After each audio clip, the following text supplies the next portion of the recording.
السلام علیکم ورحمۃ اللہ وبرکاتہ. السلام نحمده ونصلي على رسوله الكريم اما بعد. فقد قال الله تبارك وتعالى في شأن نبينا ان الله وملائكته يصلون على النبي يا ايها الذين آمنوا صلوا عليه وسلموا تسليما. اللهم صل على سيدنا محمد وعلى آل سيدنا محمد وبارك وسلم. قال رسول الله صلى الله عليه وسلم ثلاث من كن فيه وجد بهن حلاوة الإيمان من كان الله ورسوله أحب إليه مما سواهما ومن أحب عبدا لا يحبه إلا لله ومن يكره أن يعود في الكفر بعد أن أنقذه الله منه كما يكره أن يلقى في النار أو كما قال عليه الصلاة والسلام. متفق عليه. معزز ناظرین و سامعین کرام، گزشتہ جمعہ ہم نے زجاجۃ المصابیح کی 6ویں حدیث پاک سماعت کرنے کی سعادت حاصل کی تھی کہ جس میں آقا علیہ الصلاۃ والسلام کی محبت اسلام میں کیا اہمیت رکھتی ہے، اس کے متعلق ہم نے قدر تفصیل سماعت کیا تھا. اس حدیث پاک میں بھی اوپر کی حدیث پاک کا کچھ مضمون اس میں بھی موجود ہے، شامل ہے. آقا علیہ الصلاۃ والسلام ارشاد فرماتے ہیں کہ 3 چیزیں ایسی ہیں کہ جس کسی میں بھی وہ ہوگی تو وہ ایمان کی حلاوت کو، ایمان کی مٹھاس کو، ایمان کی شیرنی اس کو حاصل ہو جائے گی. سب سے پہلی چیز کہ جس کے ہونے کی وجہ سے ایمان کی حلاوت ایک مومن کو نصیب ہوتی ہے، آقا علیہ الصلاۃ والسلام ارشاد فرماتے ہیں من کان اللہ ورسولہ احب الیہ مما سواہما، کہ جس کو اللہ اور اس کا رسول تمام لوگوں سے سب سے زیادہ محبوب تر ہو. اور دوسری چیز ومن احب عبدا لا يحبه الا للہ، کہ مومن جب کسی اپنے دوسرے مومن بھائی سے محبت کرے تو اس کی محبت بھی اللہ کے لیے ہو اور اس کی نفرت بھی اللہ کے لیے ہو. اور تیسری چیز فرمائی گئی وَمَن يَكْرَهُ أَن يَعُودَ فِي الْكُفْرِ بَعْدَ أَنْ أَنْقَذَهُ اللَّهُ مِنْهُ كَمَا يَكْرَهُ أَنْ يُلْقِيَ فِي النَّارِ، کہ آدمی کفر میں لوٹنا ایسے ہی ناپسند کرے کہ جب اللہ نے اس کو اس سے نکال دیا ہے، کفر سے نکال دیا ہے، تو اللہ کے کفر سے بچانے کے بعد، ہدایت عطا کرنے کے بعد کفر میں لوٹنا آدمی کے لیے ایسے ہی ناپسند ہو جیسے کہ ایک آدمی اپنے آپ کو آگ میں ڈالنے کو ناپسند کرتا ہے. 3 چیزیں ہیں، ایک تو اللہ اور اس کے رسول کی ذات دنیا اور ما سوا سے اس کو محبوب تر ہو جائے، اور دوسری چیز مومن دوسرے مومن بھائی سے اللہ کے لیے محبت رکھے، اللہ کے لیے نفرت رکھے، اور تیسرا یہ کہ ایمان حاصل ہونے کے بعد کفر کی طرف لوٹنا ایسے ہی ناپسند کرے جیسے آگ میں ڈالا جانا ناپسند کیا جاتا ہے. تو جب جس کسی آدمی کے اندر یہ 3 کیفیتیں پیدا ہو جاتی ہے تو پھر گویا سمجھیے کہ اس کو ایمان کی مٹھاس، ایمان کی حلاوت اس کو حاصل ہوگی. سبحان اللہ. علماء کرام بیان فرماتے ہیں کہ ایمان کا ایک ظاہر ہے اور ایک باطن ہے. ایمان کا ظاہر تو کلمہ پڑھنے سے مسلمان کو حاصل ہو جاتا ہے، آپ کو مسلمان مومن آپ کو کہا جاتا ہے. اور ایمان کا ایک باطن ہے، اور باطن یہ ہے کہ اللہ اور اس کے رسول کی ذات آپ کو سب سے محبوب تر ہو. ایمان کا یہ باطن ہے، اور اللہ کے لیے محبت رکھنا، بغض رکھنا اور کفر میں لوٹنے کو ناپسند کرنا، یہ ایمان کا باطن ہے. تو جس طریقے سے دنیا میں چیزوں کی لذتیں اللہ نے رکھی ہیں، ہم کھانا کھاتے ہیں، پانی پیتے ہیں، دیگر اشیاء کھاتے پیتے ہیں، تو پھر اس کی جو لذت ہے زبان محسوس کرتی ہے، لیکن ایمان کی یہ جو لذت ہے آدمی کا دل محسوس کرتا ہے. آدمی کا دل ایمان کی لذت کو محسوس کرتا ہے. تو ایمان کی لذت حاصل کرنے کے لیے یہ 3 چیزیں ایک مومن کے اندر ہونا ضروری ہے. تو ایمان تو سب لوگ لاتے ہیں، لیکن ایمان کی حلاوت کسی کسی کو نصیب ہوتی ہے. ایمان کی حلاوت کسی کسی کو نصیب ہوتی ہے، اور کیسے نصیب ہوگی اس کا طریقہ بھی، وہ 3 چیزوں کا ذکر بھی یہاں پر بیان کر دیا گیا. تو گزشتہ ہم نے جو حدیث پاک پڑھی تھی اس میں بھی یہی مضمون تھا، اور تفصیل کے ساتھ ہم نے اس کو سنا تھا کہ اللہ رب العزت نے قرآن کریم کی آیت سورہ توبہ کی آیت کی تلاوت کی گئی تھی کہ 8 چیزوں کا ذکر اللہ نے کیا تھا کہ تمہارے تمام رشتہ دار، تمہارے باپ دادا، تمہاری بیویاں، تمہارے بچے، تمہارے کاروبار، تمہارے رشتہ دار، تمہارے نام اونچے اونچے مکانات اور تمہاری جتنی بھی محبوب چیزیں ہیں، ان تمام چیزوں کو ایک پلڑے میں رکھ دیا جائے، خدا اور اس کے رسول کی محبت کو ایک پلڑے میں رکھ دیا جائے، تو پھر خدا اور اس کے رسول کی محبت کا اگر پلڑا اگر آپ کو بھاری ہو گیا، خدا اور اس کے رسول کی محبت کا غلبہ آپ کے دل میں ہے، تو پھر گویا سمجھ لیے کہ ایمان کی حلاوت آپ کو نصیب ہو گئی۔ اور اسی طریقے سے حضور شیخ الاسلام بانی جامع نظامیہ رحمۃ اللہ علیہ نے مقاصد الاسلام میں بھی آپ یہ لکھتے ہیں کہ حضرت صلی اللہ علیہ وسلم کی محبت کو ایمان سے بڑا ہی تعلق ہے، اس لیے کہ بہت سی آیات و احادیث ایسی ہیں کہ ان پر کامل ایمان ہو تو محبت کی زیادتی ضرور ہوگی۔ یعنی قرآن کی آیات اور بہت سی احادیث ایسی ہیں کہ اگر ان پر اگر آپ کا ایمان ہو تو یقیناً لازمی طور پر آقا علیہ الصلوۃ والسلام سے جو محبت ہے ہر چیز سے بڑھ کر آپ کو ہو جائے گی۔ اس کے لیے ایک آیت شریف حضور شیخ الاسلام بانی جامع نظامیہ رحمۃ اللہ علیہ یہاں پر کوٹ کر رہے ہیں۔ آپ فرماتے ہیں کہ وما ارسلناک الا رحمۃ للعالمین۔ اگر آدمی اسی آیت کے معنی کو غور کرے گا اور اس کو یہ یقین ہو جائے کہ آقا علیہ الصلوۃ والسلام ہمتاً رحمت الہی ہے، تو اس کو ضرور آپ صلی اللہ علیہ وسلم سے دلی محبت ہو جائے گی، کیونکہ یہ امر آدمی کی فطرت میں داخل ہے کہ جب آدمی کسی ذی رتبہ شخص کے حال کو سنتا ہے کہ وہ رحم دل تھا اور لوگوں سے اس کو فائدہ ہوتا تھا، تو ایک انسان کی فطرت میں یہ بات داخل ہوتی ہے کہ وہ دلی محبت وارفتگی اس سے پیدا ہو جاتی ہے، دلی محبت اس سے پیدا ہو جاتی ہے، اور جو اس کے رحم اور فائدہ رسانی کے واقعات آپ پڑھتے جاتے ہیں، سنتے جاتے ہیں، تو پھر آپ کی اس شخص سے محبت بھی بڑھتی چلی جاتی ہے۔ اس کی مثال دیتے ہوئے بانی جامعہ نظامیہ رحمۃ اللہ علیہ لکھتے ہیں کہ دیکھ لیجئے کہ حاتم طائی کے واقعات سننے سے وجدانی طور پر دل میں اس سے جیسنا ایک محبت محسوس ہوتی ہے۔ اب حالانکہ اور اسی طریقے سے چنگیز خان کی دشمنی جب اس کے واقعات سنتے ہیں تو دل میں ایک قسم کی نفرت پیدا ہوتی ہے، حالانکہ جیسنا اس وقت نہ حاتم طائی کی ذات سے نفع ہم کو حاصل ہو سکتا ہے اور نہ ہی چنگیز خان کی شر جیسنا ہم کو اس سے کچھ ہو سکتا ہے، لیکن اس کے باوجود بھی آپ دیکھیے جب آدمی ان کا ذکر سنتا ہے تو حاتم طائی کا ذکر سننے سے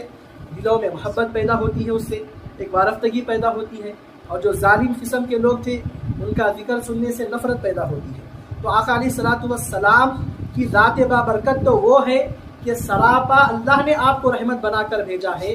آپ کا وجود ہر لمحہ انسانوں کے لیے، صرف مسلمانوں کے لیے ہی نہیں تمام انسانیت کے لیے رحمت ہے۔ آپ کی وجہ سے گناہوں کی کثرت ہونے کی وجہ سے بھی امت پر عذابات، اجتماعی عذابات نہیں آ رہے ہیں، اور محشر کے میدان میں جو بڑے بڑے فائدے ہیں اور اس طریقے سے بے شمار اللہ کی رحمتیں، برکتوں، جو جتنے بھی جیسنا اللہ کی نعمتیں حاصل کر رہے ہیں، اس کا تمام جیسنا ذریعہ آقا علیہ الصلوۃ والسلام کی ذات مبارکہ ہے۔ پھر دنیا کی آپ کا حسن بھی اللہ نے دیا، تو بے مثال حسن آپ کو اللہ نے دیا، آپ کو جتنے بھی کمالات دیے، علم دیا گیا، سخاوت دی گئی، شجاعت دی گئی، ہر چیز ہر وصف اللہ نے آپ کے اندر بے مثال رکھا۔ اب آدمی جیسنا کسی سے محبت کرتا ہے تو اس کی خوبیوں کی وجہ سے کرتا ہے، تو لاؤ دنیا میں ایسا کوئی شخص کہ جس کے اندر خوبیاں اور کمالات آقا علیہ الصلوۃ والسلام کی ذات بابرکت سے بڑھ کر لا ہی نہیں سکتے ساری کائنات میں آپ۔ تو پھر جب آقا علیہ الصلوۃ والسلام کے اندر یہ تمام کمالات بدرجہ اتم موجود ہے، تو پھر آقا علیہ الصلوۃ والسلام کی ذات مبارکہ ہی یہ حق رکھتی ہے کہ آپ کو سب سے زیادہ چاہا جائے اور آپ سے سب سے زیادہ محبت رکھی جائے۔ تو اسی لیے صحابہ کرام رضوان اللہ تعالی علیہم اجمعین سے بھی جب سوال کیا گیا تو حضرت مولا کائنات شیر خدا رضی اللہ تعالی عنہ سے یہ سوال کیا گیا، جس کو قاضی عیاض رحمۃ اللہ علیہ نے لکھا ہے کہ کسی نے حضرت علی کرم اللہ تعالی وجہہ سے پوچھا کہ صحابہ کی محبت حضرت صلی اللہ علیہ وسلم کے ساتھ کیسی تھی، تو فرمایا ٹھنڈے پانی کے ساتھ کمال تشنگی کے وقت محبت ہوتی ہے، یعنی آپ سخت پیاسے ہیں تو اس سخت پیاسے انسان کے لیے ٹھنڈا پانی کیسی بڑی نعمت اس کو جو ہے سنا معلوم ہوتی ہے۔ تو پھر صحابہ کی جو محبت تھی سرکار کی ذات مبارکہ سے، فرماتے ہیں کہ صحابہ کی محبت کا عالم کیا تھا کہ ٹھنڈے پانی کے ساتھ جو کمال تشنگی یعنی اونچے درجے کی آپ کو جو پیاس لگتی ہے تو اس وقت پانی سے جو محبت ہوتی ہے اس سے بھی زیادہ تر آقا علیہ الصلوۃ والسلام سے آپ صحابہ کرام کو محبت تھی۔ سبحان اللہ۔ اور اسی طریقے سے ایک بار حضرت عبداللہ بن عمر رضی اللہ تعالی عنہ کا پاؤں سن ہو گیا، تو کسی نے کہا آپ جس سے زیادہ محبت کرتے ہیں اس کو یاد کیجئے، اچھا ہو جائے گا۔ جس سے بھی آپ زیادہ محبت کرتے ہیں اس کو یاد کر لیجئے، آپ کا جو پاؤں سن ہو گیا تھا وہ اچھا ہو جائے گا۔ یہ سنتے ہی آپ نے یا محمد صلی اللہ علیہ وسلم کہہ کر چیخ ماری تو اللہ نے آپ کو فوراً شفا دی۔ سبحان اللہ۔ اسی طریقے سے آپ دیکھیے صحابہ کرام کے ایسے بے شمار سینکڑوں واقعات ہیں کہ جس میں ہمارے لیے یہ بات یہ واضح ہوتی ہے کہ آقا علیہ الصلوۃ والسلام کی ذات بابرکت، آقا علیہ الصلوۃ والسلام کے احکام اور تعلیمات کے سامنے صحابہ کرام اپنی جان مال ہر چیز کو قربان کرنے کے لیے تیار تھے۔ تو پھر ایمان کی حلاوت، ایمان کی مٹھاس آدمی کو اسی وقت حاصل ہو سکتی ہے کہ جب اللہ اور اس کے رسول کی ذات، اس کے ماں سوا سے جو سنا آپ کی ان دونوں کی ذوات شخصیہ تمام چیزوں سے آپ کے پاس محبوب ہو جائیں۔ پھر اس حدیث پاک میں جو دوسری چیز بیان کی گئی کہ آدمی کی جو محبت ہو وہ بھی اللہ کے لیے ہو، اپنے مومن بھائی سے جو محبت ہو وہ بھی اللہ کے لیے ہو، اور بغض رکھا جائے تو وہ بھی اللہ کے لیے ہو۔ تو پھر آدمی کے اندر جب یہ کیفیت پیدا ہو جاتی ہے تو وہ شخص بھی ایمان کی حلاوت کو پا لیتا ہے۔ تو آپ دیکھیے اب موجودہ وقت میں ایک مسلمان دوسرے مسلمان سے تعلق رکھ رہا ہے تو پھر کس وجہ سے رکھ رہا ہے؟ نہیں معلوم کہ یہ میرے کیا کام آ جائے گا، نہیں معلوم کہ اس کی دولت سے مجھ کو کیا فائدہ حاصل ہو جائے گا۔ تو انسان مسلمان آپس میں ایک دوسرے کے آج جو ہے سنا دشمن ہو رہے ہیں، کوئی تجارت کی وجہ سے دشمن ہو رہا ہے، کوئی رشتہ داریوں کی وجہ سے دشمن ہو رہا ہے، کوئی اور دنیاوی غرض و منفعت کی وجہ سے دشمن ہو رہا ہے۔ لیکن مومن وہ نہیں کہ جو محبت اور بغض اپنے ذاتی مفادات کے لیے رکھے، بلکہ مومن اور حلاوت ایمان پانے والے وہ ہوتے ہیں کہ جو محبت بھی رکھتے ہیں تو اللہ کے لیے رکھتے ہیں، اور بغض و عداوت نفرت بھی رکھتے ہیں تو اللہ کے لیے رکھتے ہیں۔ اور آقا علیہ الصلوۃ والسلام سے پوچھا گیا کہ اللہ کے پاس سب سے زیادہ محبوب ترین اعمال کون سے ہیں؟ تو آقا علیہ الصلوۃ والسلام نے ارشاد فرمایا کہ تمہارا آپس میں محبت رکھنا، تعلق رکھنا یہ بھی اللہ کے لیے ہو، اور بغض رکھنا یہ بھی اللہ کے لیے ہو۔ تو آج مسلمانوں میں محبتیں ختم ہو گئی، دنیاوی منفعتوں اور غرضوں کی وجہ سے جو ہے سنا مسلمان آپس میں ایک دوسرے سے بغض و عداوت رکھ رہے ہیں۔ تو پھر صحابہ کرام رضوان اللہ تعالی علیہم اجمعین کے درمیان جو اخوت بھائی چارگی تھی اور اس کے جو برکات اللہ نے ان کے درمیان دیے تھے، وہ برکات آج ہمارے اندر مفقود ہو چکی ہیں، ہمارے اندر سے وہ رخصت ہو چکے ہیں۔ تو آپ کے سامنے مہاجرین کی ہجرت کے وقت جو واقعہ ہوا، آقا علیہ الصلوۃ والسلام نے جو مہاجرین اور انصار کے درمیان میں جو اخوت کو قائم کیا تھا وہ واقعہ ہمارے سامنے ہے۔ کیسا عظیم واقعہ، وہ اخوت و بھائی چارگی کی مثال ساری کائنات میں کوئی مذہب نہ پیش کر سکتا ہے، نہ قیامت تک ویسا واقعہ پیش آئے گا کہ آقا علیہ الصلوۃ والسلام نے صحابہ کو آپس میں رشتہ مواخات کرایا، تو صحابہ نے اپنی ایسی جان اور جو ہے سنا اپنے مال کی ایسی قربانیاں دی کہ اگر کسی کے پاس 2 بیویاں تھیں تو انہوں نے ایک کو طلاق دے دیا اور اپنے دوسرے مہاجر بھائی کے نکاح میں ان کو دے دیا۔ کاروبار تھا تو کاروبار میں جو ہے سنا نصف آدھا حصہ کر دیا گیا۔ تجارت تھی، ہر چیز میں جو ہے سنا آقا علیہ الصلوۃ والسلام کی اخوت و بھائی چارگی، رشتہ مواخات کا اثر صحابہ کے درمیان یہ ہوا کہ ہر چیز میں جو ہے سنا تنصیف کر دی گئی۔ تو یہ زندہ مثالیں ہمارے سامنے ہیں۔ جب اللہ کے لیے بغض ہو، اللہ کے لیے جو ہے سنا محبت ہو، تو پھر صحابہ کے درمیان جو اللہ نے برکتیں رکھی تھی تو پھر وہ برکتیں ہم کو نصیب ہو سکتی ہیں۔ اور اسی طریقے سے عبادات میں حسن پیدا کرنے کے لیے الگ چیزیں بیان کی گئی، اور معاشرے میں اچھائیوں کو جو ہے سنا قائم رکھنے کے لیے اور معاشرے میں برائیوں کے خاتمے کے لیے اس جو ہے سنا حدیث پاک پر عمل کرنا، یعنی اللہ کے لیے محبت، اللہ کے لیے بغض، یہ جو ہے سنا انتہائی ضروری چیز ہے۔ اور اسی طرح حدیث پاک میں یہ بھی آتا ہے کہ جو کوئی بھی شخص 7 چیزوں کا ذکر آقا علیہ الصلوۃ والسلام نے کیا، 7 لوگوں کا ذکر کیا کہ 7 لوگ ایسے ہیں کہ بروز حشر کہ جب اللہ کے عرش کے سائے کے علاوہ کوئی اور سایہ وہاں پر نہیں ہوگا، اللہ رب العزت 7 ایسے لوگ ہیں کہ ان کو اپنے عرش کے سائے میں جگہ دے گا۔ ان 7 لوگوں میں سے کون ہیں؟ ان 7 لوگوں میں سے ایک شخص وہ بھی ہے جو اللہ کے لیے آپس میں محبت رکھتے ہیں۔ تو کتنی بڑی بات ہے، محشر کا میدان، اس کی ہولناکیاں، اس کی خوفناکیاں کیسی ہیں کہ پڑھنے سے دل دہل جاتا ہے، رونگٹے کھڑے ہو جاتے ہیں۔ ایسے نازک وقت میں بھی ہم کو جو ہے سنا آقا علیہ الصلوۃ والسلام کی یہ ہدایت اور اللہ کے لیے محبت رکھنا ہمارے لیے کام آ سکتا ہے۔ اور تیسری بات یہ بتلائی گئی کہ تم کفر میں لوٹنے کو ایسے ہی ناپسند کرو کہ جس طریقے سے تم آگ میں ڈالے جانے کو ناپسند کرتے ہو۔ اب اس کے بھی جیسا کئی واقعات صحابہ کرام رضوان اللہ تعالیٰ علیہم اجمعین کے ہم کو سیرت میں ملتے ہیں۔ حضرت بلال حبشی رضی اللہ تعالیٰ عنہ کا واقعہ اور دیگر صحابہ کی واقعات ہیں کہ کفار نے اسلام کو قبول کرنے کی وجہ سے ایسے مظالم کے پہاڑ ان کے اوپر ڈھائے۔ عرب کی وہ دھوپ، وہ تپتی دھوپ میں ننگے بدن ان کو لٹا دیا گیا، سینوں پر وزنی پتھر ان کو رکھ دیا گیا ان کے سینوں پر، لیکن پھر بھی صحابہ کرام رضوان اللہ تعالیٰ اجمعین کا ایمان ایک چٹان کی طرح مضبوط کہ دنیا کی مصیبتیں آتی اور ٹکرا کر اس سے ریزہ ریزہ ہو جاتی، لیکن صحابہ کرام رضوان اللہ تعالیٰ علیہم اجمعین عہد کی صدائیں بلند کرتے ہوئے وہ تھکتے نہیں تھے۔ اس کا ایک واقعہ میں آپ کے سامنے پیش کرتا چلوں کہ حضرت عبداللہ بن حذافہ رضی اللہ تعالیٰ عنہ صحابی رسول ہیں کہ ان کو گرفتار کر لیا گیا تھا اور ان کو بادشاہ کے سامنے،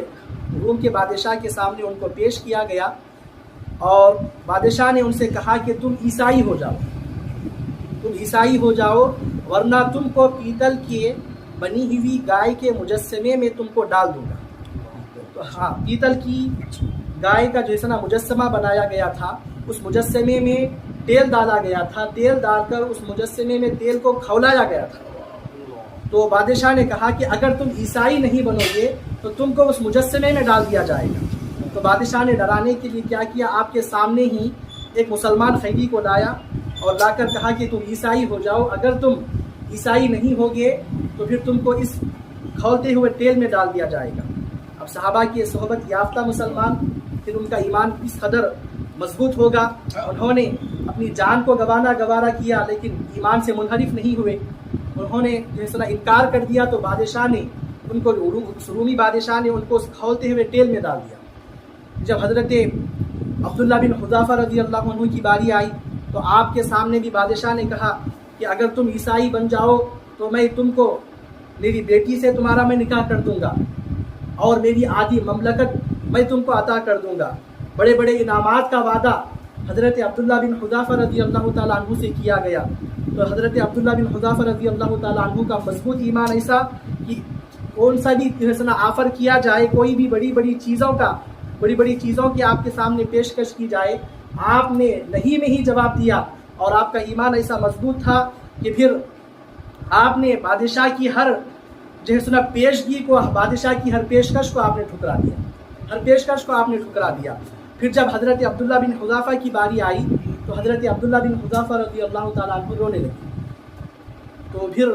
بادشاہ سے لوگوں نے کہا، سردار سے لوگوں نے کہا کہ دیکھو یہ خوف سے رو رہے ہیں۔ جب بادشاہ تک یہ بات گئی تو بادشاہ نے کہا کہ لاؤ ان کو میرے سامنے لاؤ۔ تو حضرت عبداللہ بن حذافہ جاتے ہیں اور جا کر رونے کی وجہ بتلاتے ہیں، اور بادشاہ پوچھتا ہے کس وجہ سے رو رہے ہو، کیا جان جانے کا خوف ہے؟